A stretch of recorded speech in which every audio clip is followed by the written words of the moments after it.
همونطور که ابهت و شکوه کشتی تایتانیک مانع غرق شدنش نشد، ابهت آمریکا هم مانع غرق شدنش نمیشه. تقریبا 2 ماه قبل از قضیه سوریه بهتون خبر دادم که قرار سوریه چه اتفاقی بیفته. الانم دارم عرض میکنم، شما اینو حتما به زودی خواهید دید که زلزله‌های بزرگی در نظام‌های سیاسی منطقه و جهان اتفاق میفته.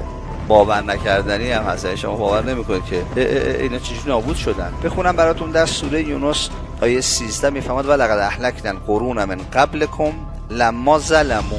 حتما اینجوری بوده که هلاک کردیم گروه‌های مختلف رو، افراد سرکش رو، اصناف و اینها رو. به خاطر چی؟ لما ظلموا، چون اهل ظلم بودن. همونطور که از اسمشون معلومه طاغوتن دیگه، طغیان کردن علیه خداوند تبارک و تعالی. ظلمشون از حد گذشته و خداوند اونها رو با عذاب از بین برده.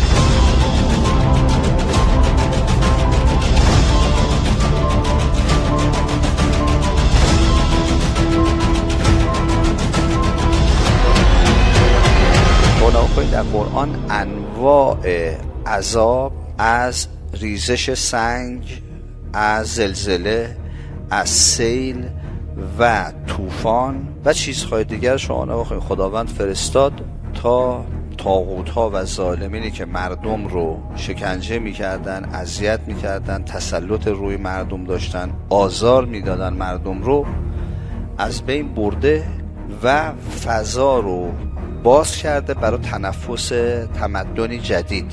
و حکمت الهی و رحمت الهی تسلط ظالمین و کافرین رو بر مردم، حتی اگر اون مستضعفا دینی هم نداشته باشن، نمیپذیره. البته چون برای انسان خداوند تبارک و تعالی اختیار قرار داده، گاهی وقتا انسان ها خودشون با اختیار خودشون تن به حاکمیت طاغوت‌ها و ظالمین میدن، خودشون میرن سراغ اینها یا اینها رو حاکم میکنن به خودشون. بنابراین اگه کسی قرآن خون باشه، با قواعد قرآن آشنا باشه، خیلی خوب تشخیص میده که کدوم تمدن، کدوم حکومت، کدوم دولت میره به سمت چی؟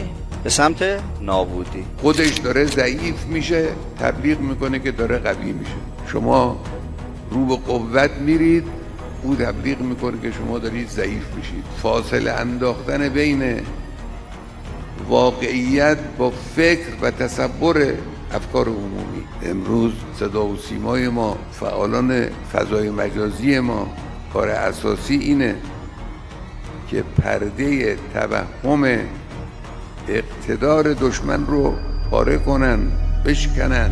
شما رو به قوت میرید، او تبلیغ میکنه که شما دارید ضعیف میشید.